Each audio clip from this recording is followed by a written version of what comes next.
Voy a compartir pantalla.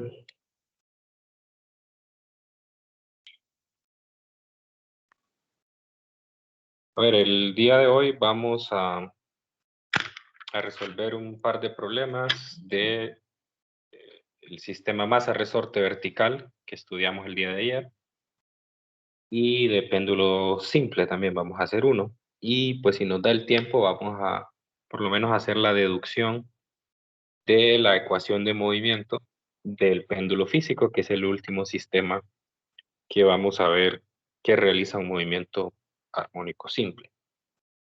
Ok, entonces primero vamos a resolver un ejercicio de movimiento armónico simple vertical. Este es un problema del libro de Redney, particularmente es el problema número 12 del capítulo 15. Ok, me dice que un objeto de 2.14 kilogramos cuelga de un resorte. ¿Alguien tiene abierto el micrófono? Si lo puede cerrar, por favor.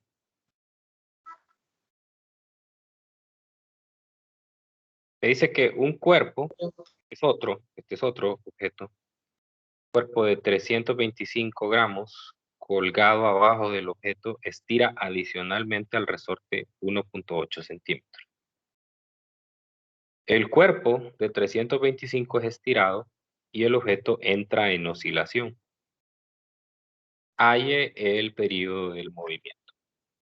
Ok, entonces para esto vamos a hacer un par de figuras y así representar cada situación.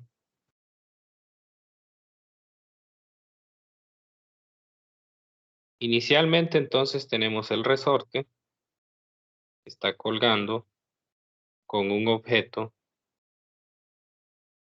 que le voy a llamar M minúscula. Ese es el objeto de 2.14 gramos. Después se coloca un segundo objeto. ¿Copiar esto? Bueno, creo que no me sirve copiarlo, porque el resorte va a estar más estirado. Entonces voy a tener un segundo objeto que estira una distancia adicional el resorte.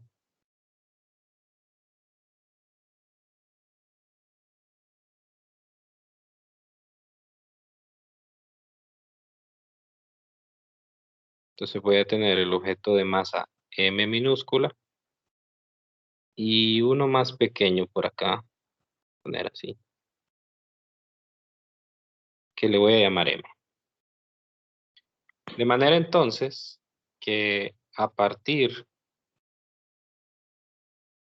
de la primera situación de equilibrio, yo puedo establecer otra situación de equilibrio. Es decir, en estas dos situaciones todavía el objeto no está en oscilación. Entonces hay una distancia que se estira el resorte y es una distancia de 1.8 centímetros. Entonces, lo que me piden es, bueno, lo que se dice después es que se ala el conjunto de las dos masas y se entra en oscilación. Me piden que encuentre cuál es el periodo de esa oscilación. Entonces yo recuerdo que el periodo está dado por la siguiente ecuación.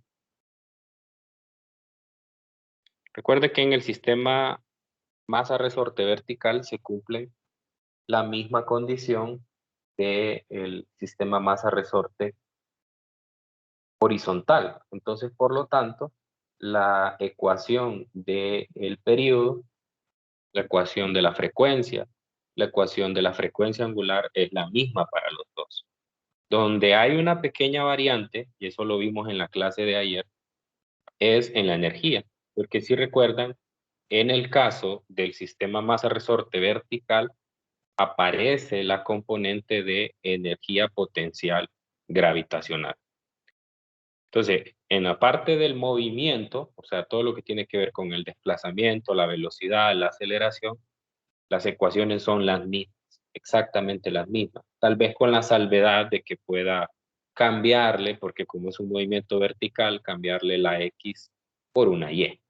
Pero si usted quiere, no es necesario tampoco, puede seguir trabajando con X y todo funciona igual.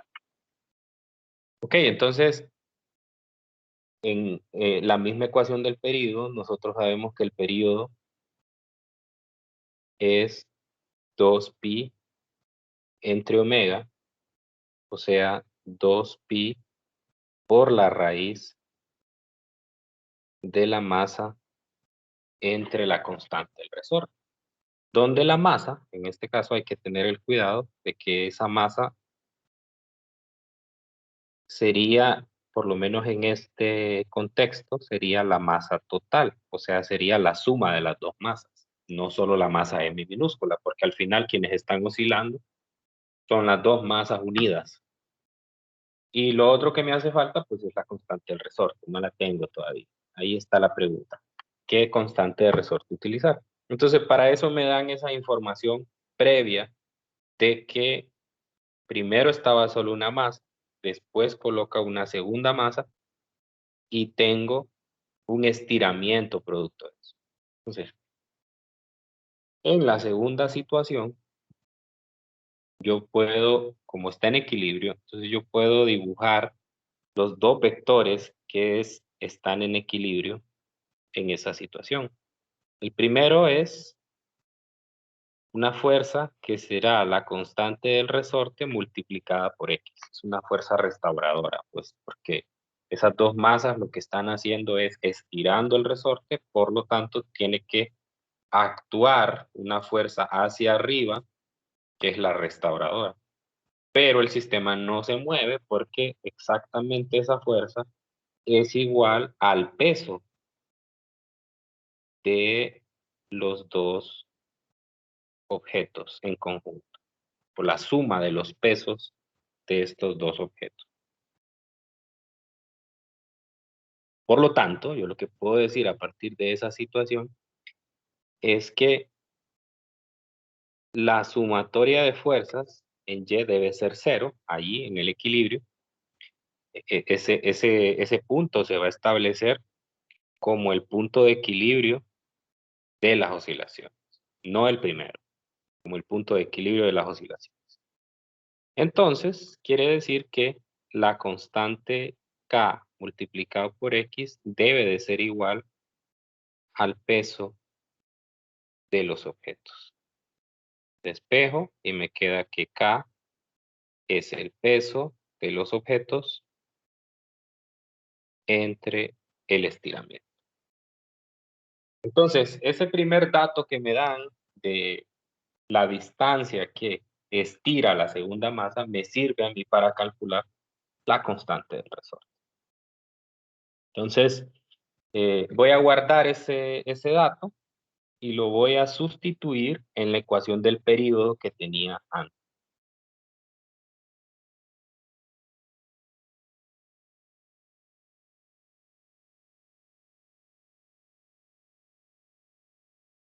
Entonces tengo que el período es igual a 2pi por la masa entre K. Pero bueno, en este caso dijimos que la masa es la suma de las dos, ¿ok?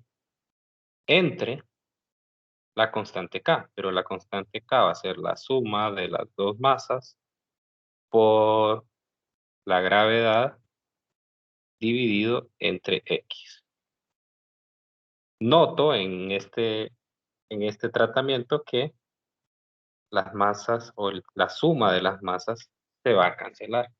Y por lo tanto, el resultado fue independiente de las masas. Va a ser 2pi por la raíz del estiramiento entre la gravedad. ¿Ok? Ahora sustituyo los datos numéricos. Sería 2pi por el estiramiento, que fueron 0.018, o sea, 18 centímetros, entre la gravedad, la aceleración de la gravedad, que es 9.8 metros por segundo cuadrado.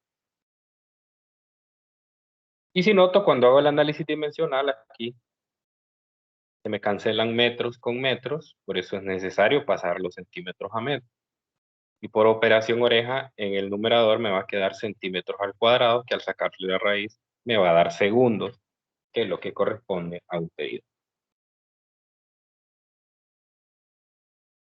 ¿Cuánto da?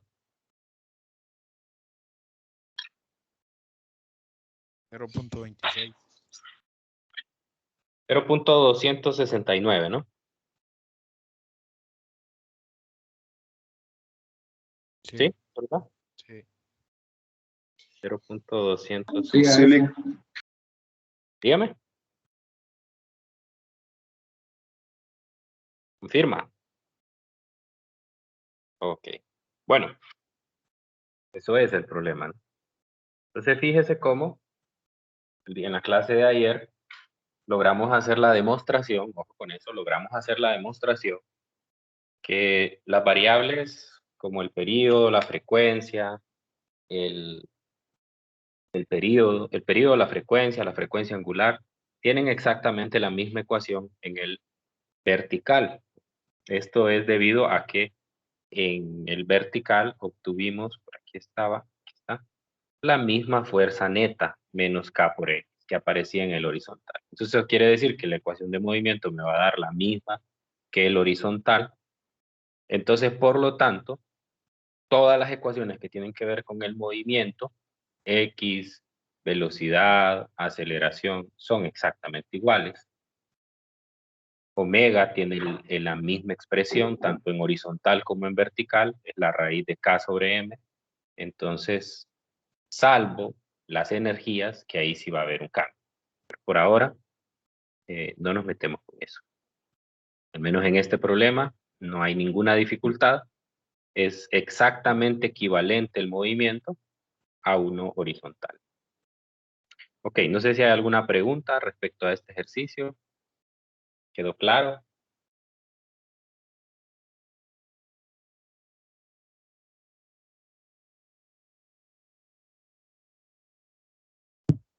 Ok, sumo que sí. Vamos a pasar a un segundo problema. Es un problema en el cual vamos a estudiar el péndulo simple, que fue la segunda parte de la clase de ayer. Este es un problema del otro libro, del libro de física universitaria, el libro de Sir Szymanski, el capítulo 14, ejercicio 45. Yo le voy a hacer un pequeño agregado al problema. Le voy a agregar un inciso extra al final, más que todo con el objetivo de sacarle provecho al problema, ¿no? Ya que lo tengo ahí y vamos a estar en el contexto, aprovechar para hacer un cálculo más y así aprender un extra. Me dice que se tira de un péndulo simple de 0.240 metros de longitud. Entonces, primer dato, me están dando la longitud del péndulo. Ya con eso puedo determinar muchas cosas. Solo con la longitud del péndulo usted puede determinar el período, la frecuencia angular. Entonces, solo con la longitud, ¿verdad? Eso es muy bueno. Recuerde que en el péndulo simple, por aquí tengo la deducción de la ecuación. Aquí está.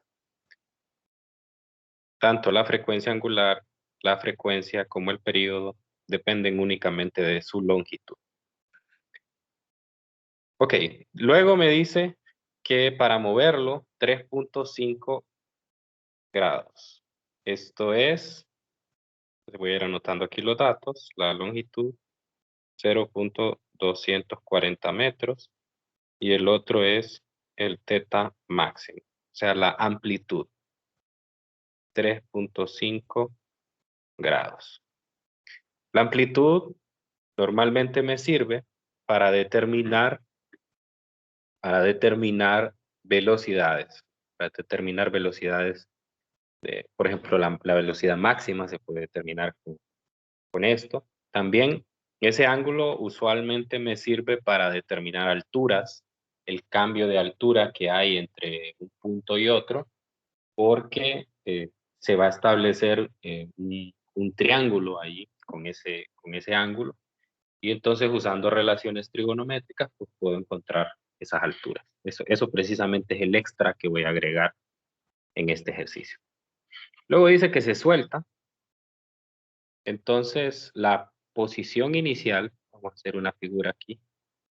La posición inicial del péndulo es justamente aquí. Aquí vamos a tener el teta máximo de 3.5 grados. Y entonces, pues, ¿qué sabemos de esta situación? Aquí la velocidad inicial es 0. Eso es lo que sabemos. Y pues, luego lo que me dice es cuánto tarda la lenteja. La lenteja se refiere al objeto al que está, el que está en movimiento. La lenteja del péndulo en alcanzar su rapidez máxima. Entonces, nosotros sabemos que el punto de equilibrio en un péndulo es la vertical. Entonces, cada vez que pasa por el punto de equilibrio, ya que realiza un movimiento armónico simple, tiene que tener la máxima velocidad. Eso se sabe ya desde la definición del movimiento armónico. Por lo tanto, aquí vamos a hacer una pequeña corrección a la pregunta y vamos a decir cuánto tarda la lenteja del péndulo en alcanzar por primera vez la rapidez máxima. Porque el objeto pasa muchas veces, infinitas veces, por el punto de equilibrio. Así que la pregunta queda bastante abierta en cuanto a cuál es el tiempo que está pidiendo. Entonces, si yo le agrego por primera vez, entonces es después de la posición inicial, cuando pasa otra vez por ese punto. Entonces, la primera vez que pasa es cuando completa un cuarto de una oscilación y en ese momento la velocidad en el punto 1, punto bajo, es la velocidad máxima. Y otra cosa que puedo decir aquí es que el tiempo inicial aquí es 0. ¿Y qué me pueden decir del tiempo aquí? A ver quién me contesta esa pregunta. ¿A cuánto es igual el tiempo ahí? O un cuarto del periodo no sería. Un medio, creo, del periodo. No. Un cuarto. No, un cuarto de periodo. ¿Quién fue el primero que contestó? ¿Cómo se llama?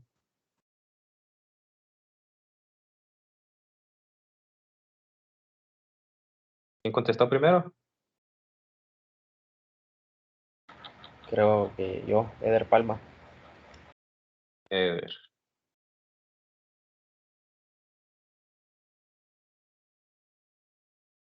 Bien. Correcto, así es un cuarto de la oscilación. O sea, es el tiempo que va desde la amplitud máxima hasta el punto de equilibrio. Eso es un cuarto de la oscilación. Recuerde que siempre dividimos el movimiento en un movimiento de 4 tiempos. Entonces, el tiempo de un cuarto del movimiento es exactamente igual al tiempo total de la oscilación dividido entre 4. O sea, ahí está, muy sencilla la respuesta a lo que nos están pidiendo. Me están pidiendo cuánto tarda la lenteja en alcanzar ese punto. Por lo tanto, el inciso A será así. Delta T será el tiempo en el punto 1, va a ser el punto 1, y el punto 0 será la diferencia entre los dos tiempos. O sea, al final me va a dar el periodo entre 4. Y nosotros sabemos que el periodo en el péndulo se obtiene 1/4, parece que allá, se obtiene como 2pi por la raíz de la longitud entre la gravedad. Así que ese tiempo será pi dividido entre 2 por la raíz de la longitud, que es 0.240 metros, entre la gravedad que me dio 9.8. Ok, entonces esto será, a mí me dio 0.246. ¿Ustedes también? Confirmen.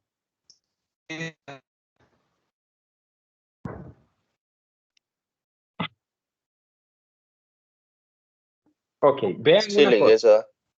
Vean una cosa. Fíjense que la ecuación se parece, pues muy similar a la del problema anterior. 2pi por la raíz de x entre g. Y aquí sería 2pi. Bueno, si solo estuviera calculando el periodo, que es esta parte que está acá, sería 2pi por la raíz de L entre G. Entonces, muchas veces en algunos problemas, a uno le dicen que calcule el periodo del péndulo simple equivalente. Algo así le dicen. Más o menos así, en esos... Ingeniero, la notación del periodo la colocó en metro. Ah, gracias. Tiene razón. Es en centímetros. Muy bien. Entonces, usualmente, cuando eso pasa así, lo que hay que hacer es que hay que asociar esa distancia X que aparece aquí en el vertical con la longitud de un péndulo. Por eso se le llama un péndulo simple equivalente. Ok, eso por si lo escuchan ahí en algún ejercicio, a eso se refiere. Muy bien, inciso B, me dice, ¿cuánto tarda si el péndulo se suelta a un ángulo de 1.75 en vez de 3.5? Esto es muy sencillo porque nosotros sabemos que el periodo es independiente del desplazamiento máximo. T es independiente de teta máximo. Por lo tanto, si sigue siendo el péndulo de la misma longitud, entonces para el inciso B la respuesta va a ser la misma, 0.246 segundos. Solamente cuando no hay oscilaciones pequeñas es que el periodo de un péndulo depende de teta máximo. Pues ayer les comentaba que hay una ecuación, voy a ver si la ubico rápido en el libro. Hay una ecuación que, bueno, obviamente por razones pedagógicas no se hace la deducción de esta ecuación, solo se muestra el resultado. Es esta ecuación, la ecuación 1435. En esta ecuación se muestra cómo para ángulos no pequeños, esta sería la solución del péndulo. Esa sería la solución. Entonces, si los ángulos no son pequeños, entonces sí hay una dependencia. Esa teta que aparece ahí es una teta mayúscula. Entonces ese es el teta máximo. Sí habría una dependencia, ¿no? Pero en el caso nuestro, lo que hacemos es hacer una aproximación. Entonces, para ángulos pequeños, lo que sucede es, fíjese, en la misma serie aparece el teta y todavía aparece dividido entre 2. Y después de eso aparece elevado al cuadrado. Aquí nos dicen para qué valores eso es cierto, ¿no? Por ejemplo, aquí le dan valores. Por ejemplo, si teta es 0.1 radianes, la aproximación es buena. Entonces busquemos eso. Si usted viene y pone en su calculadora 0.1 dividido entre 2, le da 1 entre 20. Si saca el seno de ese valor, 0.1 entre 2, eso le da 0.05. Y si después eso adicionalmente lo eleva al cuadrado, entonces le va a dar 2.49 por 10 a la menos 3. Entonces quiere decir que ese seno cuadrado de teta entre 2 es un número muy pequeño. Para ángulos pequeños, un número muy, muy pequeño. Entonces, y sobre todo, si me voy más allá, el tercer término de la serie está elevado a la 4. Si elevo a la 4, eso me va a quedar más pequeño todavía. Me queda 6.23 por 10 a la menos 6, ese seno a la 4 de teta menos. Entonces, por eso es que es una buena aproximación. Incluso usted puede hacer el experimento en casa, el que van a hacer la próxima semana en el laboratorio, que es determinar la aceleración de la gravedad usando un péndulo. Básicamente lo que van a hacer es montar, obviamente ahí lo van a ver cómo se hace, pero ustedes lo pueden replicar en su casa, montar un péndulo, medirle la longitud y determinarle el periodo, y después despejar para G. Una vez tiene eso, entonces tiene una buena aproximación para G. Usted incluso va a poder ver con los datos del laboratorio, que son datos ya más precisos, ¿verdad? Con un montaje más adecuado, que los datos le van a dar un buen resultado. Entonces, por eso es que el modelo del péndulo simple para oscilaciones pequeñas funciona muy bien. Funciona muy bien. Ok, entonces les dije que yo le iba a hacer un agregado a este problema, un inciso C, el cual no aparece aquí en el enunciado, pero quiero aprovechar porque también les puede servir para tener un mejor aprendizaje, pues hay un ejercicio en la tarea que se parece a eso. Entonces vamos a determinar cuál es la velocidad máxima. Vamos a preguntar eso. ¿Cuál es la velocidad máxima? Entonces la velocidad máxima ocurre cuando el objeto está en la posición 1 de esta figura que hicimos, la posición más baja. Y cuando el objeto está en la posición 0, en la inicial, este tiene velocidad 0, pero tiene una altura. Entonces lo que voy a hacer es que me voy a llevar esta figura para allá y así poderla estudiar en más detalle.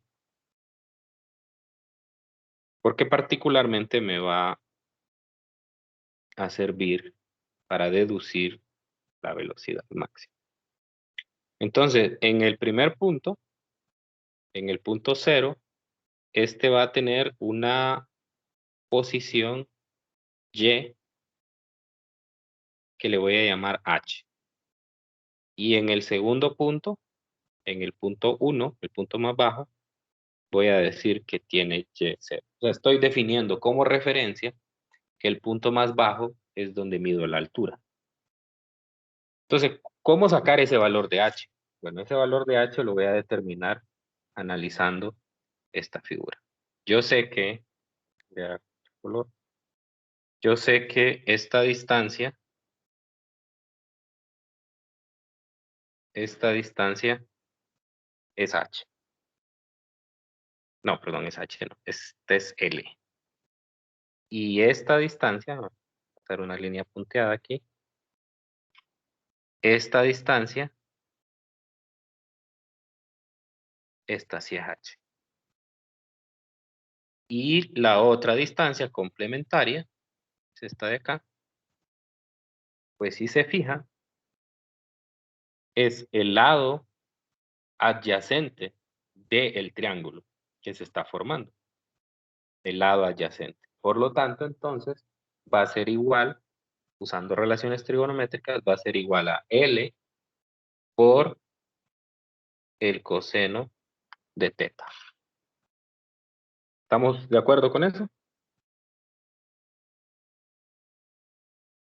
Entonces, quiere decir que H sería más bien, H es la diferencia entre L, que es la longitud total, a la vertical, menos L por el coseno de teta máximo. Eso sería. O lo puedo factorizar, sería L1 menos el coseno de teta máximo. Ahora, ¿para qué calculé ese H? ¿Para qué calculé esa altura? Bueno, la calculé para hacer una conservación de energía. Les voy a hacer una conservación de energía voy a aplicar la conservación de energía entre el punto 0 y el punto 1. La energía mecánica es medio de la masa por la velocidad al cuadrado más, en este caso no hay elástica, es gravitacional, será la masa por la altura, por la Y0. Y aquí un medio de la masa por la velocidad en 1 al cuadrado más mg y en 1. Entonces, aquí voy a cancelar algunas cosas. En el punto 0 no hay energía cinética. El objeto se suelta a partir del reposo, 0. Y en el punto 1 no hay energía potencial gravitacional porque he definido ese punto como mi referencia. De manera entonces que aquí en esta ecuación se me van a cancelar las masas, porque solo me quedan esos términos. Y me va a quedar G por Y sub 0 igual a 1/2 de la velocidad. Pero pues yo ya sé que Y sub 0 es h y que V1 es la velocidad máxima. Entonces voy a sustituir y voy a despejar para esa velocidad máxima. Entonces, la ecuación me queda velocidad máxima igual a la raíz de 2GH. 2GH.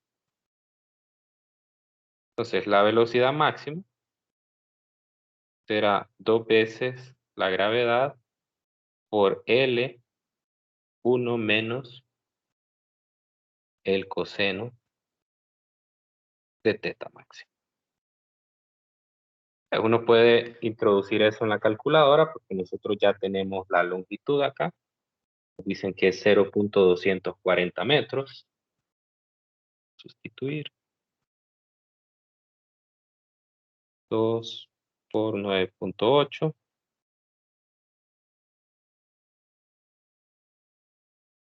0.240 metros.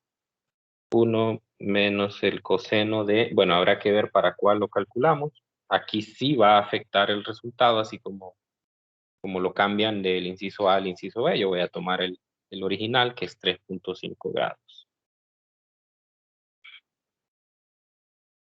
3.5 grados. Aquí no será necesario que lo pase a radianes, ¿no? Muy bien. Entonces con eso puedo encontrar. A ver si me ayudan ahí con el cálculo, que no lo hice.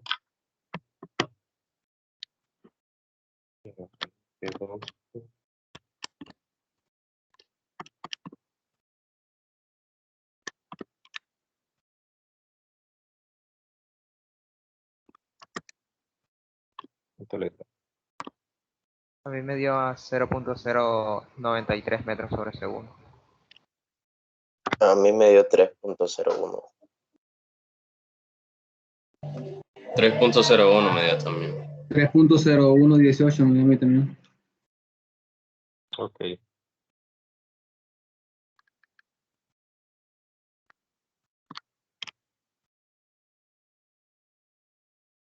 $3.0118. ¿En serio?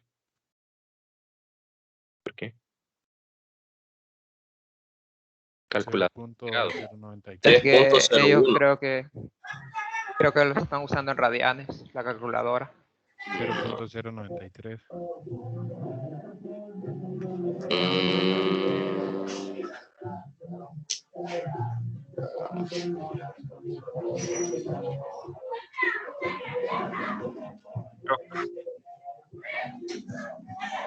Bueno. ¿Alguien tiene abierto el micrófono, por favor? Ruido de fondo. Gracias. Bueno, ese es el valor. Ese es el valor que encontramos. Un valor bastante pequeño. Valor bastante pequeño, pues porque la longitud de solo son 24 centímetros. Ok, y la altura, pues al final es una altura muy, muy pequeña. El cambio de altura que hay entre entre esos dos puntos. Entonces, esa es una manera de calcular la velocidad máxima. También la puede determinar encontrando omega. Se puede calcular omega.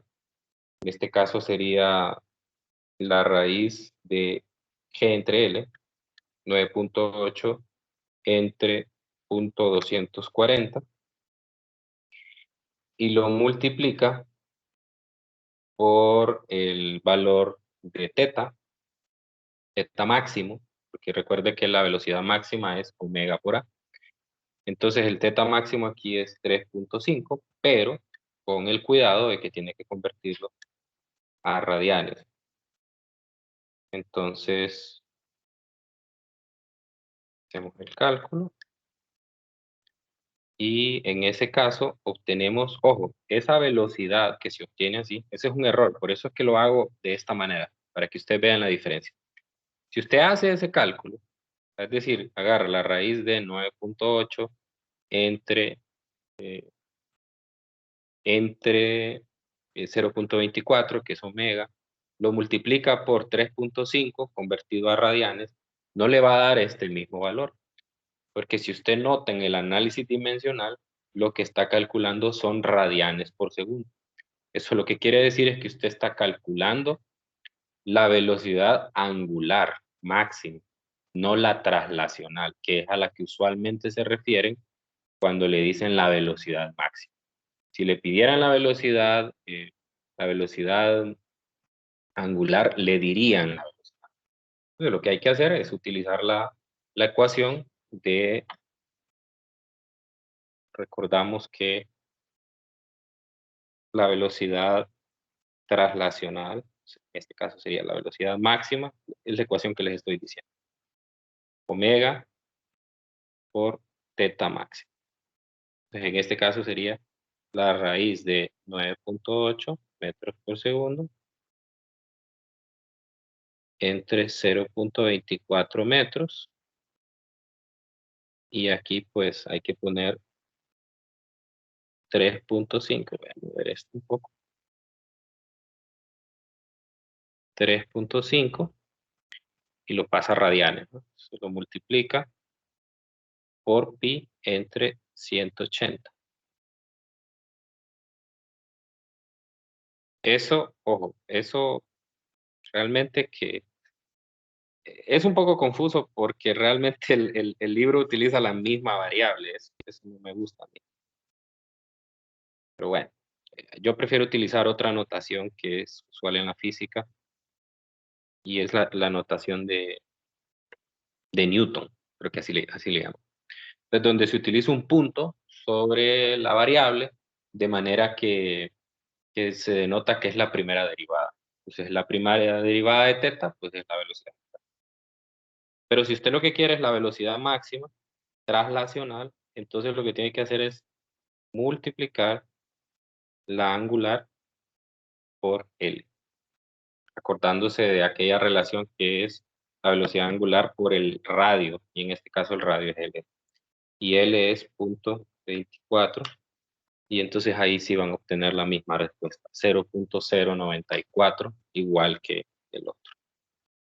Hay que tener cuidado con eso porque a uno le parece bastante tentador, que uno recuerda del movimiento armónico simple horizontal, que omega por A es la velocidad máxima, ¿cierto? Siempre se sigue cumpliendo, solamente que en este caso, debido al tipo de movimiento que hay, esa no es una velocidad traslacional, sino una angular. ¿Quedó claro eso?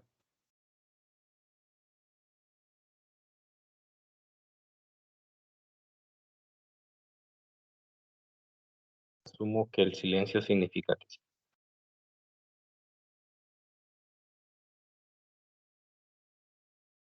Estos últimos minutos vamos a hablar sobre el péndulo físico, el último sistema que vamos a estudiar que realiza movimiento armónico simple. Ok, entonces aquí vamos a estudiar, vamos a entrar en el tema de los sólidos rígidos. Espero que recuerden un poco esto del curso de física anterior. El péndulo físico básicamente es un sólido rígido, que está sometido a una oscilación alrededor de un pivote. Entonces vamos a poner una vertical aquí. Y pues siempre en un sólido rígido, ese pivote no va a coincidir con el centro de gravedad del objeto. O sea, quiere decir que es como que usted agarre un lápiz y usted sabe que el centro de gravedad del lápiz aproximadamente está en la mitad. Si usted lo desplaza, así como un péndulo, hacia un lado y lo suelta, pues no va a pasar nada. Ahora venga, agarre el lápiz y tómelo de la parte superior, desde el extremo superior, con los dedos, y desplácelo un poco. Lo que va a ver es que el lápiz baja, o sea, va a descender hasta la posición de equilibrio. Entonces, obligatoriamente para que un sólido rígido sea considerado un péndulo físico, debe de existir esa distancia. Que eso es lo que les decía. Si coloco los dedos justamente en el centro del lápiz, entonces estoy colocando el pivote, que son mis dedos, justo en el centro de gravedad. Entonces, por lo tanto, no hay una oscilación. Ese es el primer requisito. No hay. Ahora, aquí hay una única fuerza que está actuando sobre el objeto. Y esa fuerza, pues, es el peso. Solamente el peso. Esa fuerza está realizando un torque. Y ese torque es el que permite que se den las ondas. Entonces nosotros vamos a calcular ese torque. Vamos a recordar que el torque se define vectorialmente de la siguiente manera, como el producto cruz de un vector R por la fuerza. Cruz, fuerza, es un producto cruz. Bueno, entonces recordemos cómo es que se aplica todo esto del producto cruz. Entonces uno lo que hace es que define primero los dos vectores, tiene que saber dónde están los dos vectores.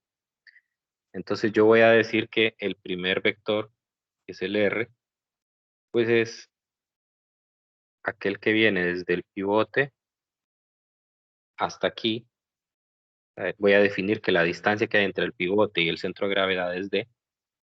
Y entonces, por lo tanto, puedo definir un vector. Un vector que viene desde el desde el pivote hasta el centro de gravedad, de esta manera. Y a ese vector le llamo R. Y hay un ángulo entre los dos vectores. Ese ángulo es el mismo ángulo de apertura que hay cuando se da la oscilación. Si usted nota, es este mismo de aquí.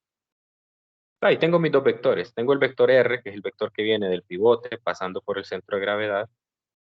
Y tengo la fuerza, que es el peso. Entonces, de la definición del torque, yo sé que la magnitud del torque se define como la magnitud del vector R por la magnitud del vector F por el seno del ángulo. Entonces, la magnitud del vector R es la longitud. Cuando usted define un vector R, es un vector de posición, es un vector que va en la dirección de una distancia. Si usted está midiendo una mesa, por ejemplo, entonces hay varias maneras en las cuales usted puede medir dimensiones. Puedo medir desde un extremo a otro, puedo medir desde una esquina a otra, puedo medir desde el lado más angosto, de un lado al otro, en los lados angostos, o en el lado largo. Entonces esa es la manera de medir. Entonces un vector de posición es un vector que va en la dirección en la cual yo estoy midiendo la longitud, y la magnitud es la distancia que hay. está midiendo, ¿no? Entonces, en este caso, ¿qué distancia estoy midiendo? Estoy midiendo D, que es la distancia que hay entre el pivote y el centro de gravedad. Eso es D. Luego, la magnitud de la fuerza, pues sabemos que la magnitud de la fuerza es la magnitud de M por G. Eso es mg. Y luego el seno del ángulo que hay entre los dos. Ok. Eso, esa es la definición más general del torque. Ahora, a mí no me gusta mucho, bueno, sí me gusta, esa de la magnitud, ¿ve? Pero no me gusta tanto porque esta me da la magnitud del torque, pero el torque es un vector, entonces por lo tanto tiene magnitud y tiene dirección. Entonces yo de esta formulita, la segunda, no puedo calcular cuál es la dirección del torque. Entonces para eso uno usa aquella regla que es muy común, la regla de la mano derecha, y es, pero bueno, la regla de la mano derecha, o puede recordar que cuando los torques son horarios, son negativos, y cuando los torques son antihorarios, son positivos. Entonces aquí por la figura que yo tengo en la pantalla, puedo ver que realmente lo que tengo es un torque de tipo horario, de tipo horario. Entonces ese torque va a tener una magnitud, una dirección negativa. O sea que lo que encerré aquí este cálculo es la magnitud, pero la dirección yo la tengo que sacar directamente viendo el tipo de rotación que va a haber. Ok, bueno, pues ¿para qué hago todo eso? ¿Para qué me sirve? Pues porque ese es el mecanismo de acción. Ese es el mecanismo de acción. Gracias a eso puedo saber realmente cuál es la forma en la cual se da el movimiento. Entonces ahora lo que voy a hacer es que voy a usar la segunda ley de Newton en forma rotacional, la que me dice que la sumatoria de torques, en este caso es en Z, si yo tomo el plano de la pantalla como el plano XY, entonces Z va hacia afuera de la pantalla o del papel, y Z negativo va hacia adentro.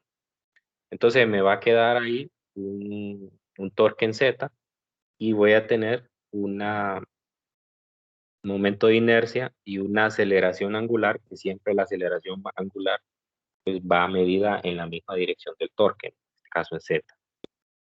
Les decía que el torque, ya tengo la magnitud del torque, pero tengo que colocar manualmente el signo. Entonces me va a quedar menos mg de, solo lo estoy reordenando, seno de teta. Y negativo porque es un torque horario. Luego del lado derecho me queda el momento de inercia y la segunda derivada de teta con respecto a t, que es la aceleración angular. Ok, entonces ahí pues ya casi estoy listo para despejar la ecuación. Me queda que la segunda derivada de teta con respecto a t cuadrado es menos mgd entre i por el seno de teta.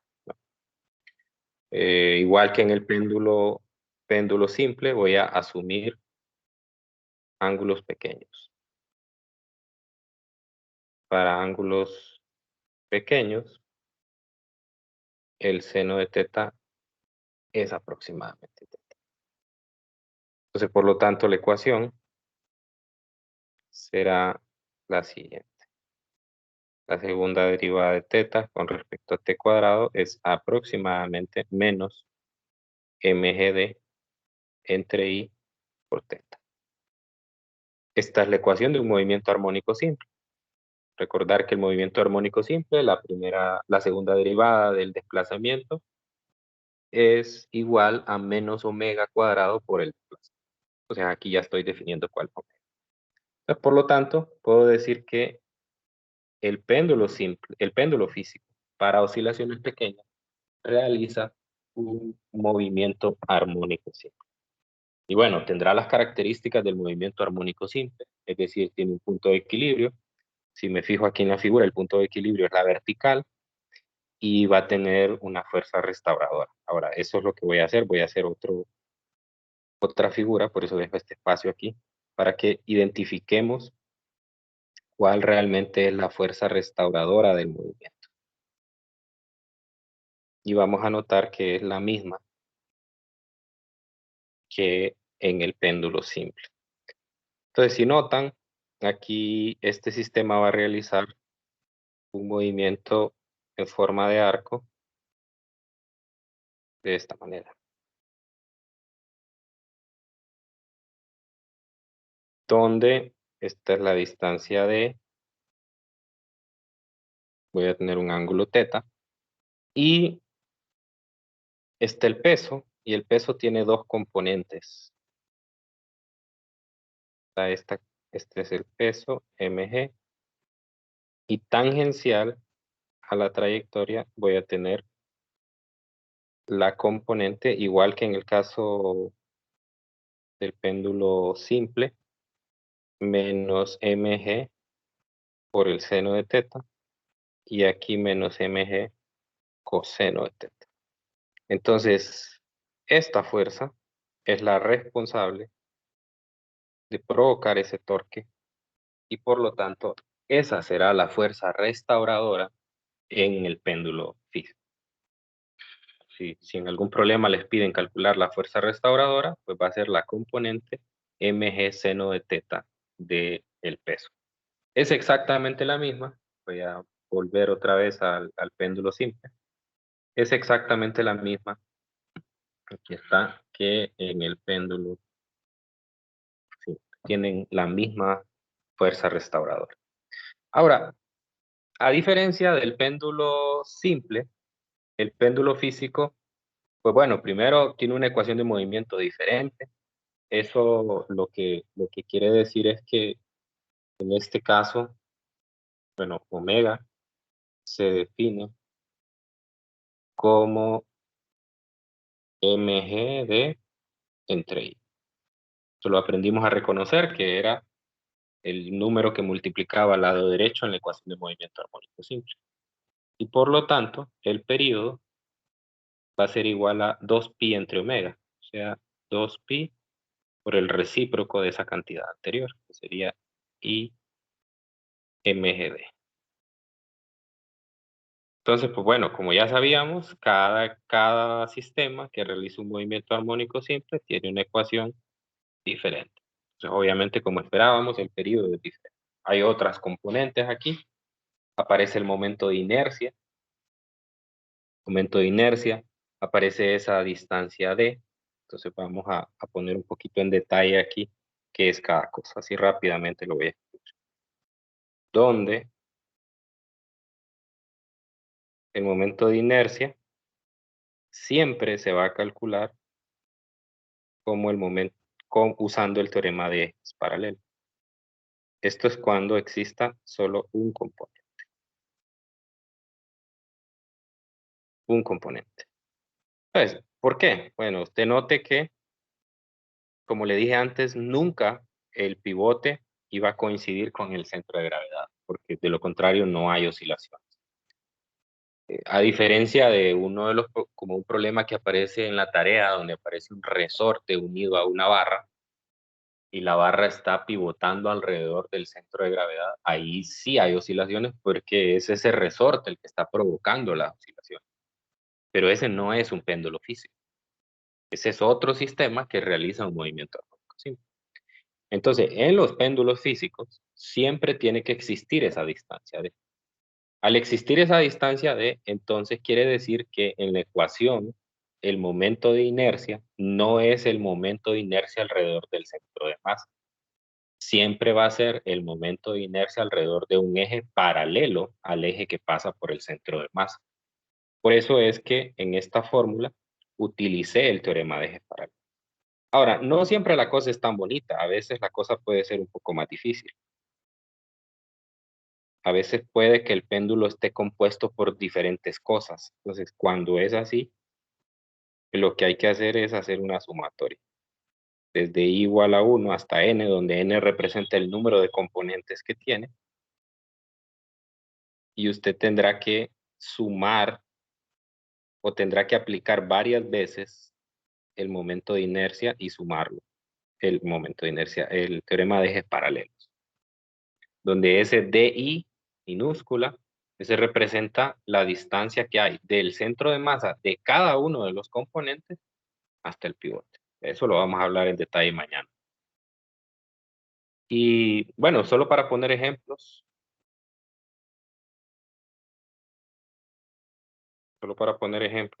A veces, por ejemplo, uno de los sistemas, creo que este es el que vamos a hacer mañana. Por ejemplo, este está compuesto por una barra y en el otro extremo de la barra hay un disco.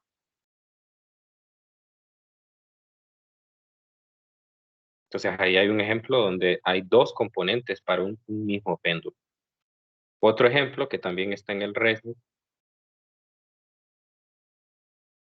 Bueno, no, voy a poner otro. Este está en el libro de Sears. Una especie de marco.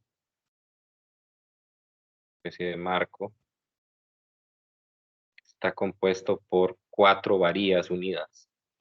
Entonces lo mismo, tiene 4 componentes. Entonces, por lo tanto, habrá que utilizar esa segunda fórmula donde hay más de un componente. Sumarlos y aplicar. Si tiene 2 componentes, tendrá 4 términos, porque fíjese que cada teorema de ejes paralelos tiene 2 términos. Entonces habrán 2 por cada término. Entonces, en el caso de la barra y el disco, usted va a tener ahí 2 teoremas de ejes paralelos. Uno para la barra, otro para el disco. Entonces, esa sumatoria va a tener 4 términos. Y en el otro tiene 4 componentes. Por lo tanto, va a tener 8 términos en la sumatoria.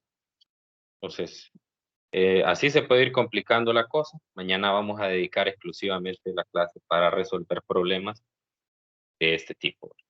Entonces, ese es el péndulo físico. Hay que repasar, es importante, hay que repasar la temática que tiene que ver con el cálculo de momentos de inercia, teorema de ejes paralelos, y también hay que repasar la temática de la determinación del centro de gravedad o del centro de masa de un objeto. Entonces, mañana vamos a hablar en detalle sobre eso. ¿Okay? No sé si tienen algún comentario, alguna duda antes de cerrar la clase.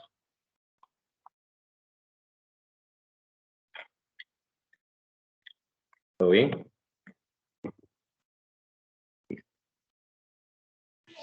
Todo claro, Lee. Ok, solo un comentario antes de cerrar la llamada. Recuerden que este fin de semana viene bastante cargado. El viernes más que todo. El viernes tienen que entregar la tarea antes de la medianoche. El viernes de 2 a 5 es el control de lectura.